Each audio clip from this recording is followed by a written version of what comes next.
Welcome to the Mystery College Podcast. Today, we're interviewing André Consciência. Welcome to the show. Thank you, Dick. It's an honor to be with a fellow practitioner like you.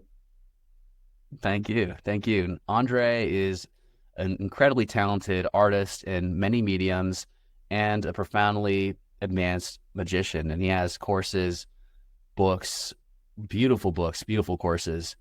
And we're going to explore some of those contents and also some of his interesting projects that he's been working on and maybe some projects that haven't been out yet. One thing I wanted to go into first was Hermetic philosophy. So, André, could you start by giving our listeners a brief overview of your own philosophy and approach towards Hermetics, spirituality, and how you implement it into your creative process?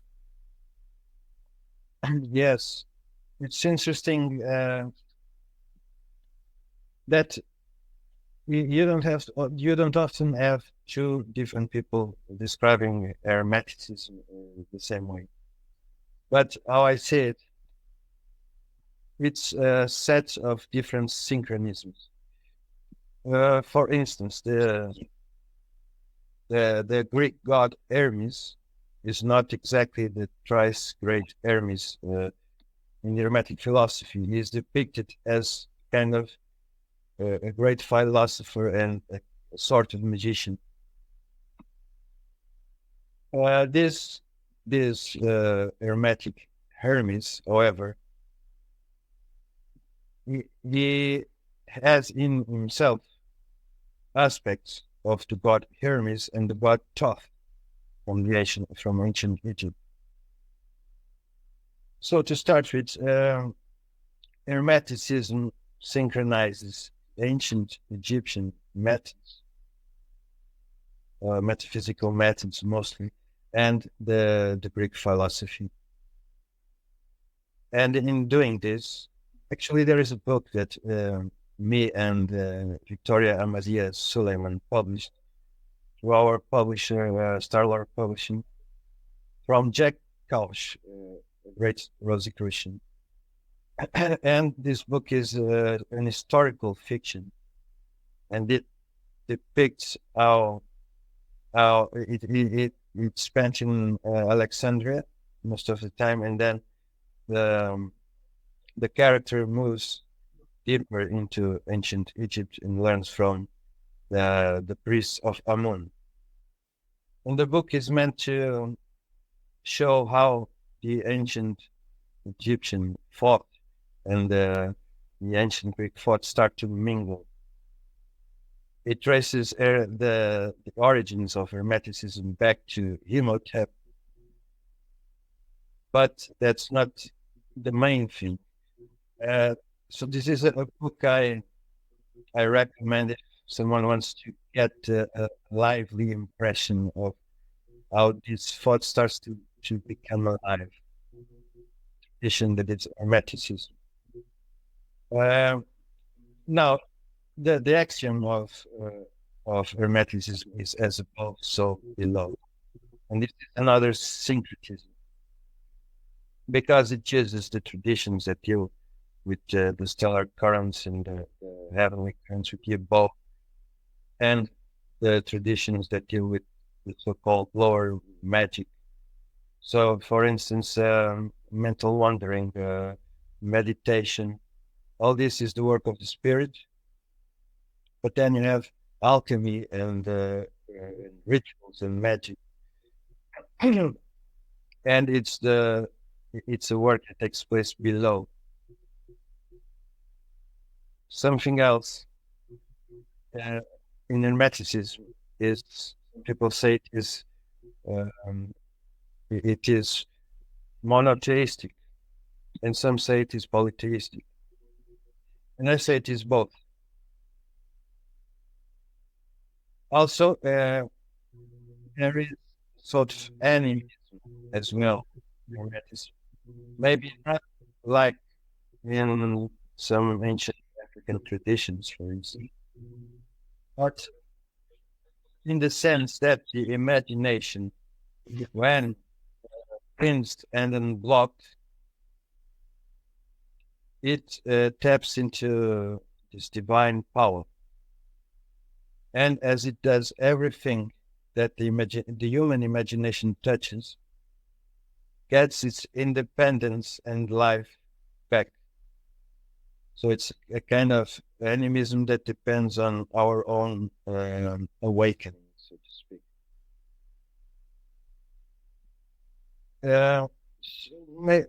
These are the main aspects of Hermeticism to me.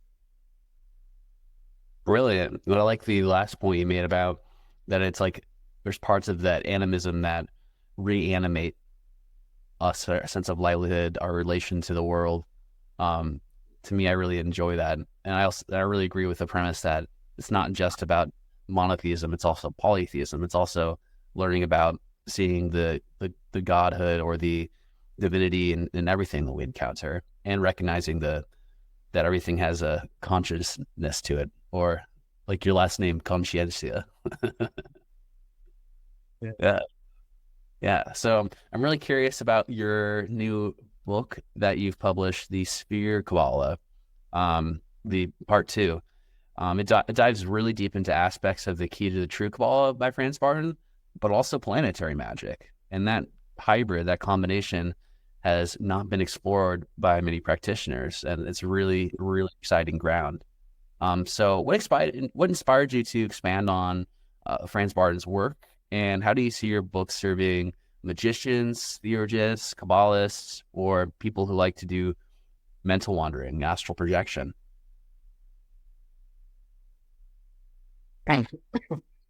So in Falcon Books publishing, at first I had published some occult books around 2007 or something like that, and I kept on publishing books that had an occult quality to it, but that were mainly artistic, which was another way to convey the message.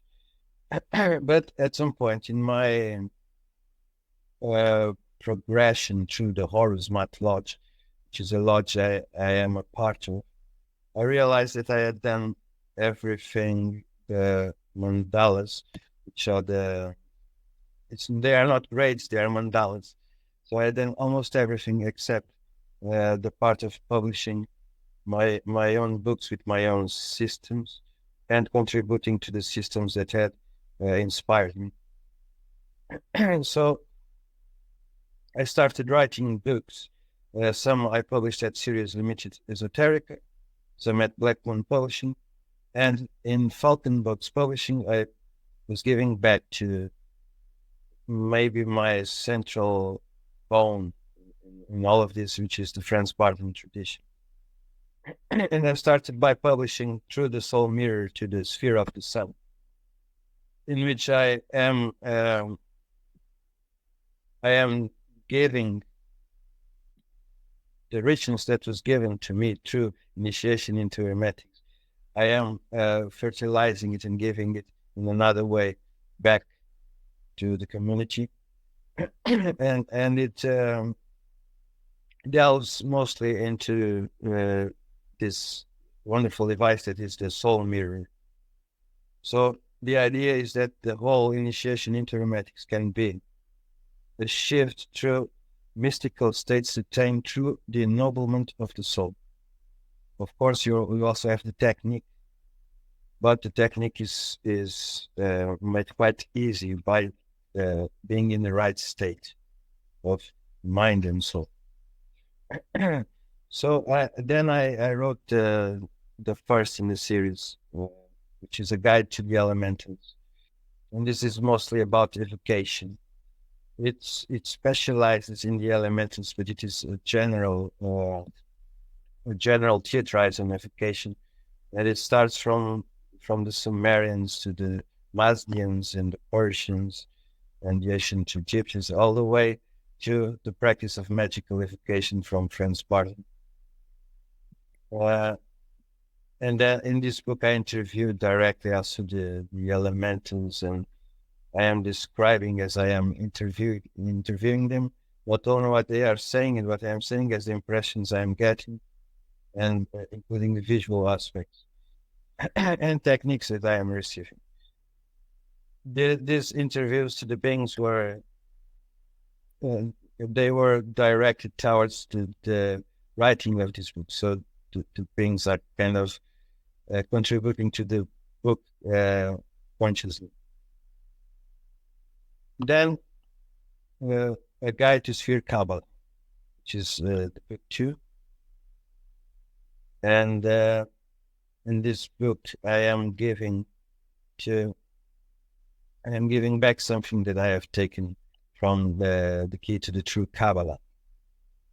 And this book in particular came to I had the idea, the vague idea of writing something that draws on the key to the true Quabalah, but I did not have the specifics in mind until I was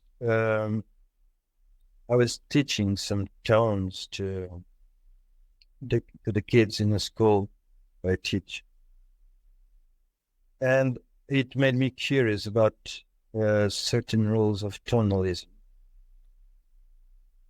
And as I was doing that seed, that idea that I had of writing this book kind of exploded, and it started showing me a lot of keys that I had put my eyes on in the key to the true Quabalah that I had not really seen. I had looked at them, but they didn't mean anything. And suddenly it kind of unlocked. And the main premise was that Franz Barden, uses not the 12 habitual tones that are usually assigned to the zodiac, but he uses 10 tones. So this, and it's not just an idea. It was kind of being transmitted to me, just divine lights, and I realized that they were the 10 spheres, the 10 planetary spheres. The tones were corresponding. Like when you work with the spheres, you have a light oscillation, but these tones are the sound aspect of the spheres. And then the letters that are attributed to the different tones, I realized they were the components that make the sphere work from the inside and manifest as something that can be perceived to the magician or to the Kabbalist. So this was what inspired the book. And as I was writing the book, and this usually happens, and it happens more for some. I would say it happens more when I am working with Franz Barden tradition than with other traditions. As I am, maybe because I'm very familiar with the beings, and I have my magical current well established with the beings. So when I am working in these books, I am writing like chapter 1, and I am already getting more information on how to keep on working the book and what is missing and what divine providence wants to be transmitted. So the first, the book 1, the book of Incantations, is, I thought the book would be that, and that was it. But as I was unveiling and writing, more came, and it became a book of 4 books that complement one another. Brilliant. Oh, that's pretty phenomenal, and I love how those tones, those resonances came through to you. Not only the light oscillations from each of the planets, but also the sounds, the tones, and also the Kabbalistic letters. That's awesome. I'm really excited to read more into that. And speaking on the tones, I'm curious about the musical aspect of Quabalah, because in the book, you wrote a book called The Book of Incantations? Is that right? Yes, it's part of a guide to sphere Quabalah. Okay. And this It is the part that explores to the tones the most in a musical way, with the rules of tonalism, which is a discipline that musicians study. So, for instance, something that I mean, if you have the 10 tones and they work more or less like cosmic letters that aggregates all the letters that are in this same tone, and you can use them as instead of making the sound of a letter, you just vibrate the tone with all the ideas implied and the energies, etc. So if you have these tones and music is done through tones, I figured that journalism would have the answer to make an articulate system like Franz Barden gives us with the letters. The idea with the letters is that you can make words, and these words make formulas, etc. And with music, there are formulas that are melodic and musical, and rhythmic as well. And speaking of rhythms, so one of the things that is well established here is the numbers. And the numbers are part of the intervals, what we call the intervals in music. Franz Barden describes the numbers in the book, but it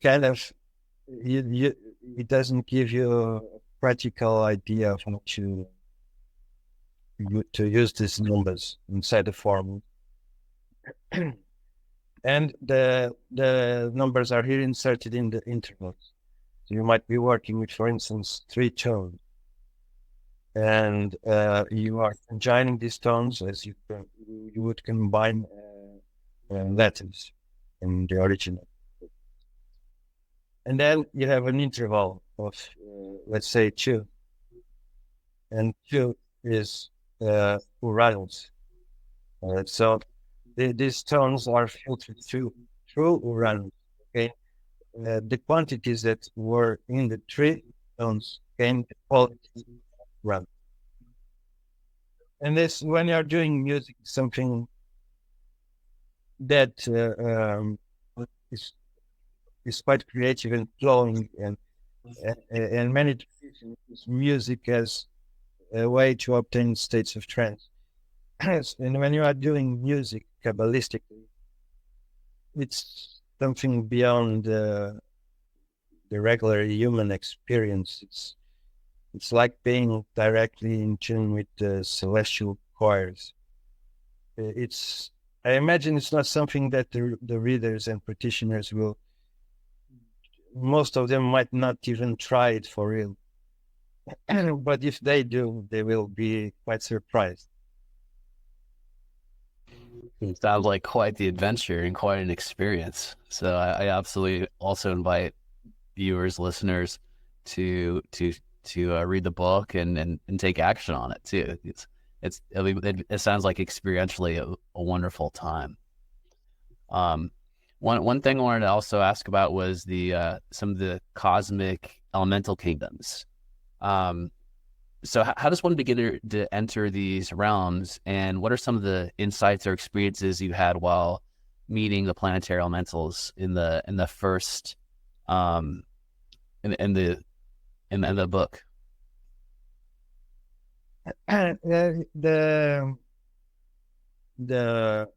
The part of the guided sphere Quabalah that deals with the element, with this practice of entering the elemental realms inside the spheres themselves, and also meeting sphere elementals, is book 2, but they are all inside the guided sphere Quabalah. It's a book made of 4 smaller books, all connected, and the practice. The method is more or less simple to explain in an interview. You travel to the sphere, and you are in the light oscillation of the sphere, and you work this is connected with the idea that letters, cosmic letters, are components that make the spheres work from the inside as a structure, a dynamic structure. Well, when you are inside the sphere, you vibrate the letter with its own color oscillation, and you mingle the oscillations until, in the state of trance, you let yourself go into this other realm that is the mixture of both colors and with the same tone. So the tone is something important to keep, else you might just leave the sphere entirely.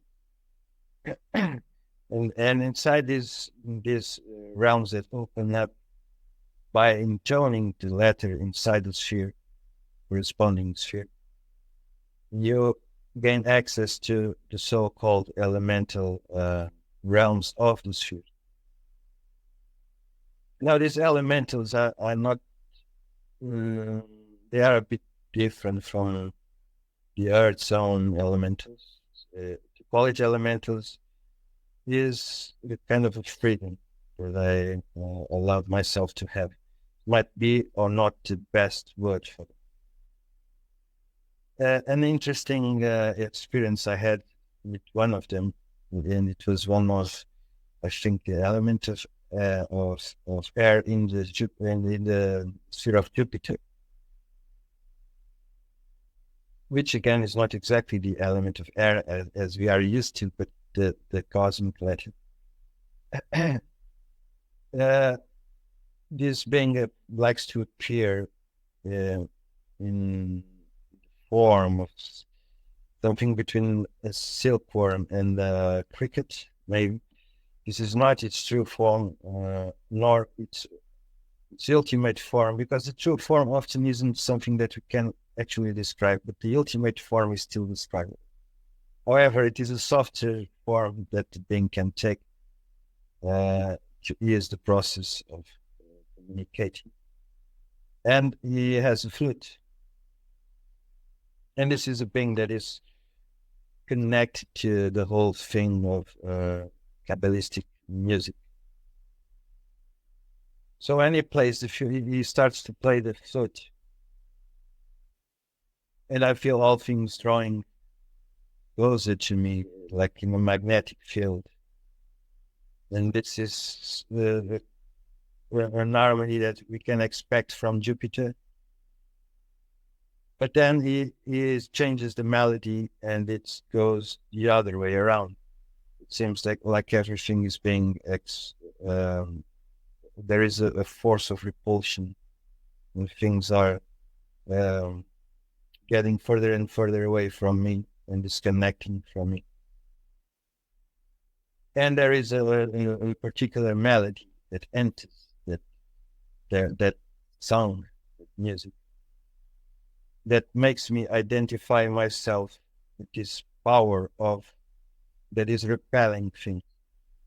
And as I enter, my consciousness transfers into this force of repulsion. I realize that it's not entropy. It's not that idea the scientists give us of everything freezing and dying with the expansion of the universe. It's the other way around. So I am the space in between things, containing all things. And to the exception of the individual objects, but everything becomes collective, in my mind, universal. And this is, I was reminded of this experience just because it's not the usual metaphysical concept we have of laws and harmony. We usually imagine things working together in a way that they become closer.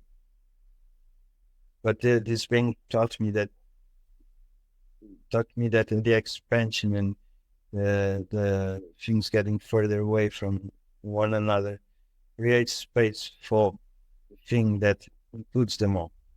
Something strange like this.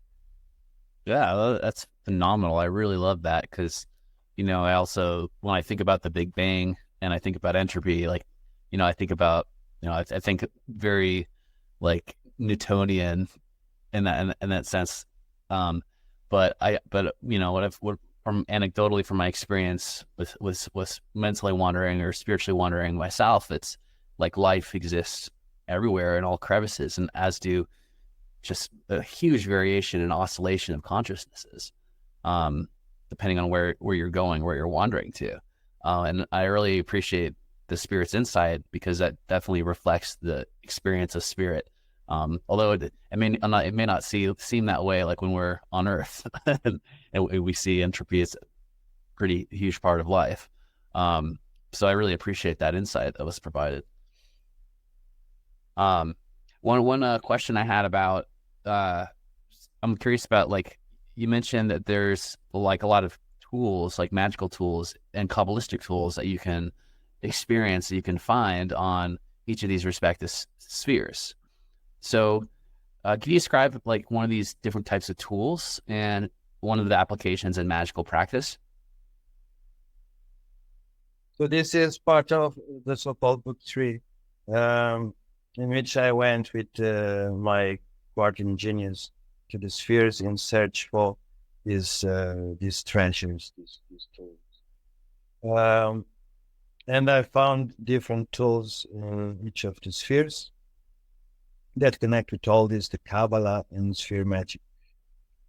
But I might pick one that I described in book 1, because it gets us ready to the remaining parts of the book. This is not inserted in book 3 because it covers all spheres in a way. Yet it comes from the sphere of Mars. And this is because of it's a bit complicated to explain here, but it's because of a mathematical rule to do with a 5. And this means, just like I found secret or veiled keys on the key to the true Quabalah, this book also has its own veiled keys. And the clue here is that this tool that I am about to describe, just as it was found in Mars, it means there are 10 tools like this. So it's the interesting thing is that it has the form of the Senate. I had heard of the Senate, this ancient Egyptian game, but it was an abstract idea. I didn't have I didn't have in mind what was the shape of this game, or how or what the rules were of this game, and also what the role of this game had. What was the role of this game for the ancient Egyptians, spiritually speaking? But I called it the Senate game because its shape is exactly the same. So you have 3 rows of 10 houses, and you have 5. Actually, in the original game, you have 10 pieces, but in this, you have only 5. The 10 houses are the 10 spheres or tones, and they are 30. So they are 3 rows, and one row is the mental plane, the other is the astral plane, and the other is the material plane. And in this tool, you get a way to work with 10 tones on the 10 sphere, together with the 5 elements. And the idea is that the pieces must move to the other end of the board without getting separated. They must always be connected by one of the houses. Now, this will sound complicated. There are a lot of pages given to this topic in the book. But you have in this tool a way to work magically and a way to work as a sphere magician or as a Kabbalist. And also you learn how all these 30 houses can combine and how they work flowing dynamically into one another in all directions. So this is something you can spend your whole life practicing. And I know it probably sounded a bit abstract, but it's just something I would like to draw the attention of the reader, or in this case, the listener, to pay attention to this tool, because it is one of the most powerful. And the ancient Egyptians used the Senate to travel the thought, and they would be buried or mummified with the game. So these houses were the spiritual houses they would have to experience in order to become immortal on the other side. It's magical. Yeah, what a phenomenal thing to integrate and make it play to prepare yourself for the great beyond the veil. And to hear how the Egyptians did that is awesome, and that's very, very utilitarian, very useful. I only wish I could help my grandma play that game or something. You know what I mean? Yeah. Magical equilibrium is very important to the topic of death. Yeah. Not only in what happens after we die, but also during the process. I think without some balance, death becomes just horrifying, and there's no wisdom in it. But if we are balanced, I think there might be a lot of teachings during the process. Absolutely. Going into death with equilibrium, and also with preparing for the world to come, and doing all the precautions, doing all the work now to make that transition easier, right? It's like Sun Tzu said, like, do what's hardest when it's easiest. Like right now when we're in a physical body, that's when developing spiritual capacities and skills is boosted, is accelerated. As we've had, like, spirits, it's a much different learning curve for spirits. It's much slower. Yeah.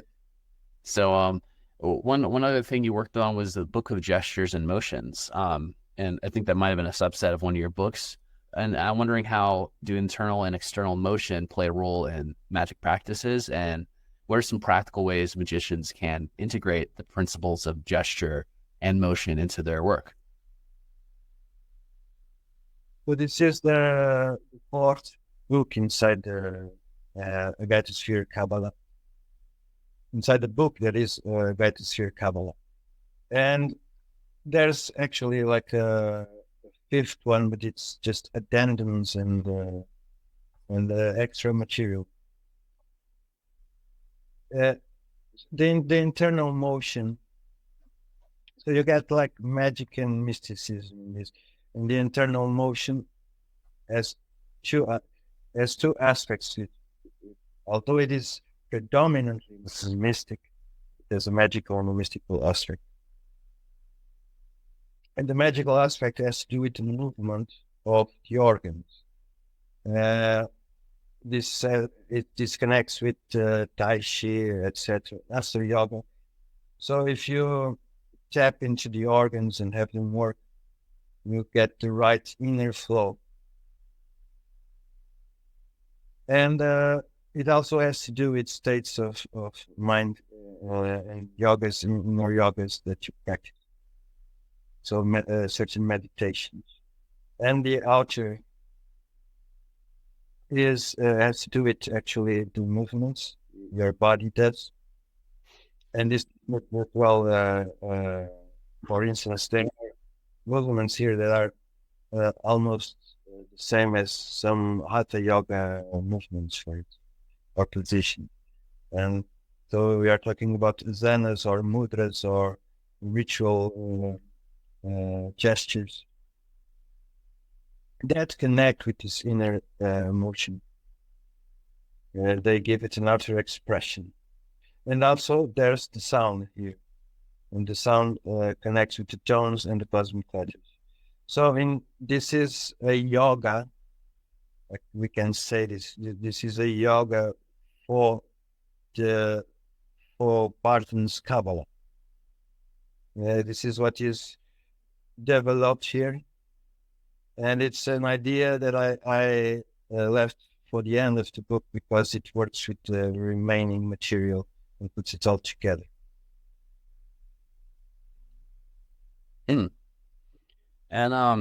like as far as writing and your writing process and inspiration, because not only are you a writer of books, but you're also a writer of poetry, lyrics, and amongst other things, you also write like plays. So your work spans such a wide range of topics, like not only around magic and mysticism. So what is your writing process like, and what do you do to draw inspiration for your books and plays, poetry, and everything else? There are two aspects, and one, as I was speaking to you before we started to record, has to do with the way one combines the different elements, the four plastic elements and the cash, etc.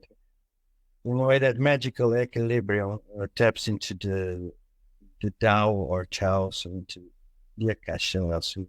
And it creates a constant flow of creativity and effortlessness in doing and creating.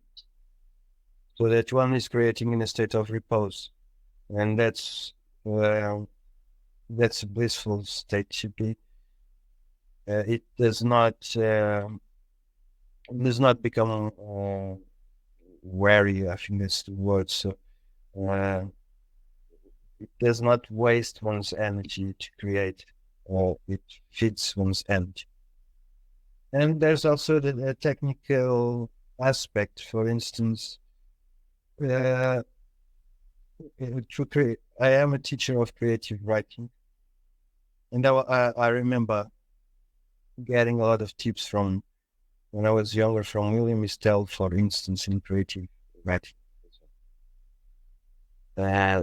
So just curiosity that came to my mind is gratitude to William Estelle. But the creative writing, the way you unblock, so, because creativity in this sense of writing is not always inspiration. Yeah, the idea for a writer is that you can be inspired. It's more inspired in some moments of life than in other moments. But creativity, on the other hand, is technical. So if you have the right techniques, you can always be creative. And these are techniques to unblock. You identify the blocks in your psychological blocks mostly, and these even blocks in the body, tensions in the body that seem to hold down the creativity, and you unblock it all. And as you keep the flow of creativity, of creating, it does not likely come back. Like it's like a place where water is always running, and the water cleans the channel. The water cleans the channel. Absolutely. I really relate. Yeah. So I'm wondering, looking back at your previous titles, what does authentic magic mean to you? And how do you communicate authenticity to your readers or to people who are in your courses? This is an interesting question because it has two sides to it. For instance, I remember my website says authentic magic. It's like it's highlighted. It was not written by me, but by Simon, one of my agents. I think I can call him an agent. And I thought it was a good idea strong, strong word, authentic magic. Now, why I say there are two sides is because in one way it can sound elitist. It's elitist, not elitistic, right? Elitist.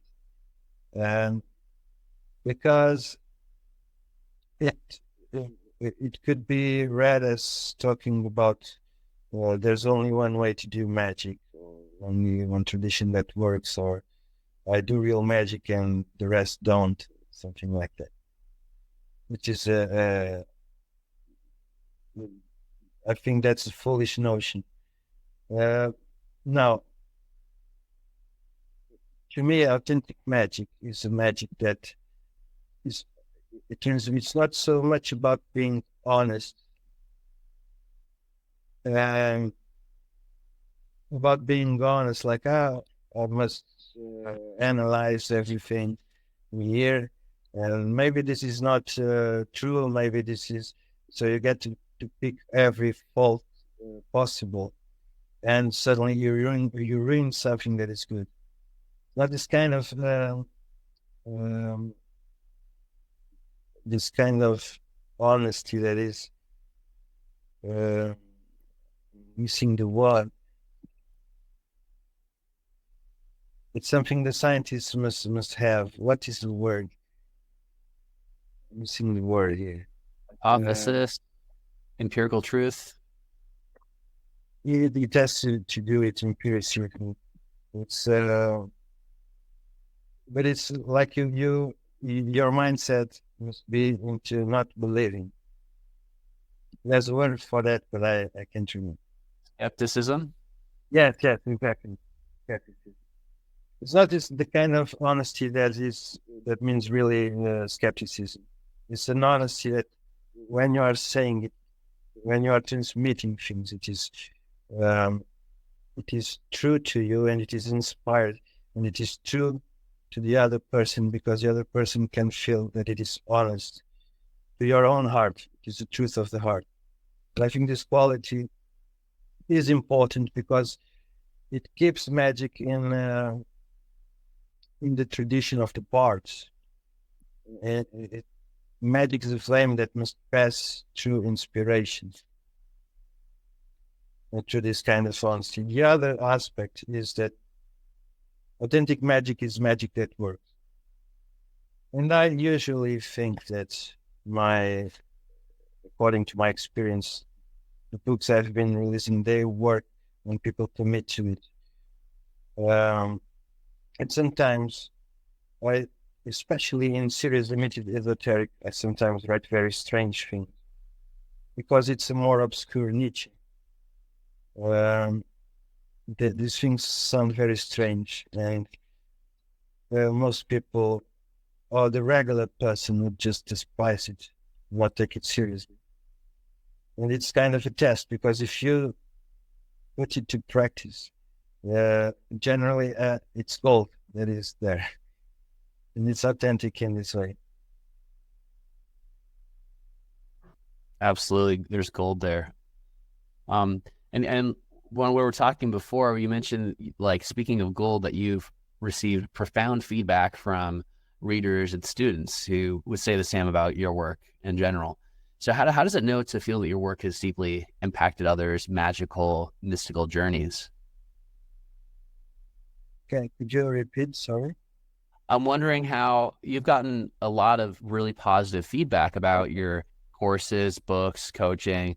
So I'm wondering how it's felt to you as someone who's sharing this, as someone who's gifting these courses and books back to the community from having benefited from the community yourself.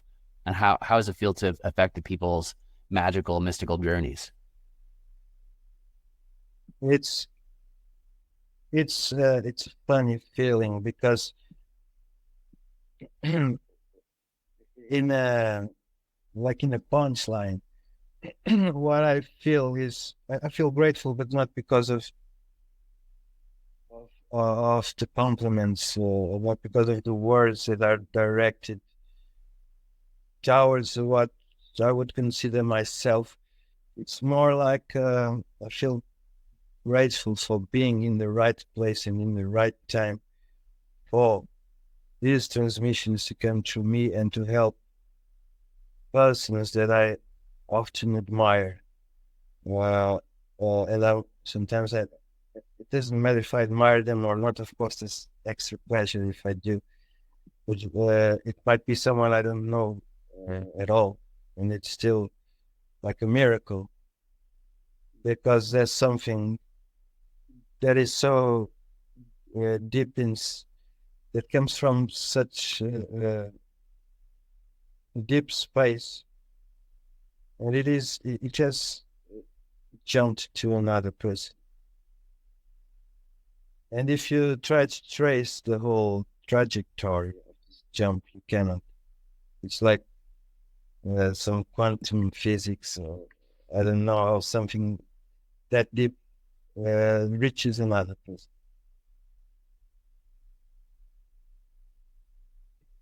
Absolutely. Yeah. I wonder that myself with transmissions, because, they work. Having both given transmissions and been on the receiving end, like, it's pretty phenomenal what it does. They're really powerful.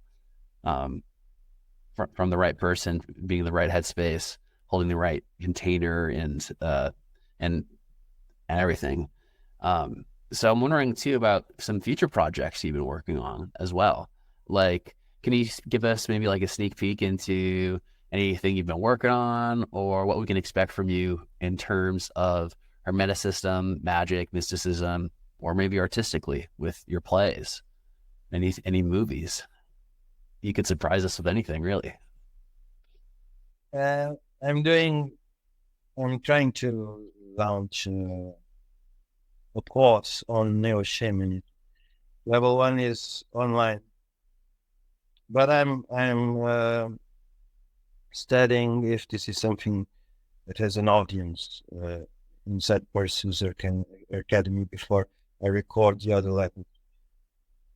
This actually came to be because my students started asking me to film a course on neo-shamanism first. It is something I have been teaching for decades in person in Portugal. And sometimes when I am speaking with them, I am reminded of a teaching from a shamanic teacher, for instance, a teaching that I have received. And I tell these stories and we got curious. Also, I miss teaching neo-shamanism because I stopped teaching it in the format of workshops. I have a shamanic circle still, but also we haven't been active a lot because people move and we are far from one another today.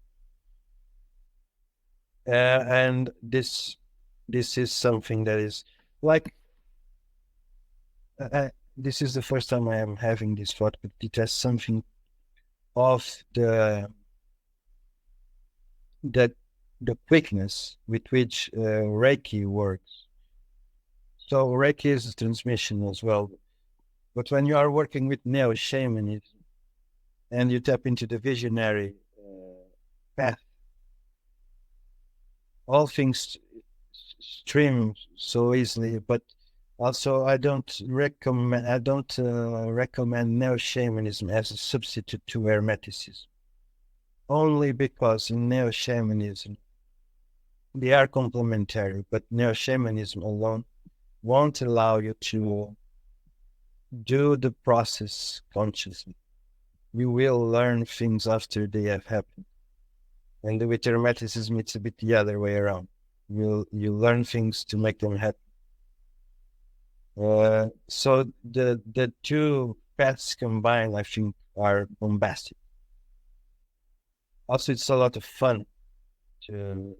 Neo-shamanism is fun. It's a great adventure. Yeah, and there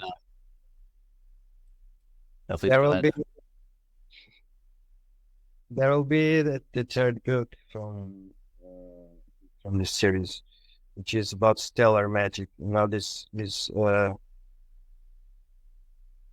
has two aspects to it. So you are working, in a way, it goes to the practice of magical evocation. the hidden clues that were in the key to the true Quabalah are multiplied when it comes to the practice of magical evocation.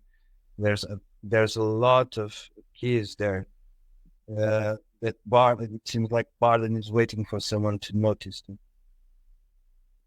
So one of the missions of this book is to capture all these keys and reveal how they work and how can they be used.